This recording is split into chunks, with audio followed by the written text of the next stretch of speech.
शेतकरी मित्रांनो, बघा बरेच लोकांची अशा शंका होती ज्यावेळेस मी व्हिडिओ पाठवतो, माहिती देतो, खरोखर आंबा आणि पेरू एकत्र येतील का आणि इतकी जवळ 2x2 जी आपण लागवड करतो ती सक्सेस आहे का, मी त्यांच्यासाठी मुद्दाम हा व्हिडिओ बनवत आहे. बघा पलीकडे आंबा आहे, पेरू आहे. पेरूची जी लागवड आहे ती 2 फुटावर आहे.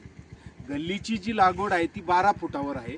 12x2 वर आंबा आणि 12x2 वर पेरू आहे. बघा आता हा आंबा बघा 3 फुटावरचा आंबा आहे, किती आंबे लागलेले आहे. आणि पलीकडे पेरू आहे, पेरू सुद्धा खूप किती लागले बघा. इकडे जर विचार केला तर पेरूला इथं फम सुद्धा लावलेले आहे. म्हणजे आंबाही येतो आणि सगळ्यात महत्त्वाचं एकत्र केल्याने बघा किती काळोखीवर आहे. पेरू बी काळोखीवर आहेत आणि आंबाही काळोखीवर. सगळ्यात महत्त्वाची हे असताना छाटणी सुद्धा झालेली आहे. मी वारंवार सांगत राहतो की जे आमचे डॉक्टर आहेत त्यांचं ऐका, त्यांची ट्रीटमेंट घ्या. छाटणी कशी करायची, खत कोणतं टाकायचं काय, त्यासाठी आम्हाला कॉन्टॅक्ट करा.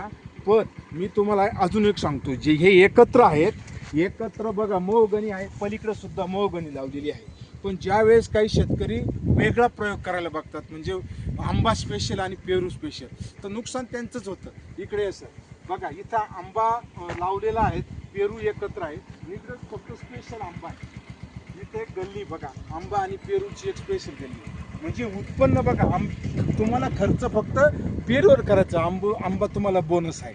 तसं स्पेशल आंबा लावलेला आहे, परंतु याची फळ लागवड क्षमता आणि एकत्रित फळ लागवड क्षमता बदल आहे. म्हणून मिश्र शेती करा, एकत्रित करा. इथं फक्त आंब्याचं उत्पन्न निघणार आहे, त्या ठिकाणी मात्र पेरू बी, आंबा बी, समोर नारळ आहे आणि आजूबाजूने मोहगणीचं कंपाऊंड आहे. सर सगळं कंपाऊंड दाखवा त्यांना, मोहगणीचं दाखवा, नारळ दाखवा. सुंदर असा प्लॉट या ठिकाणी डेव्हलप करण्यात आलेला आहे.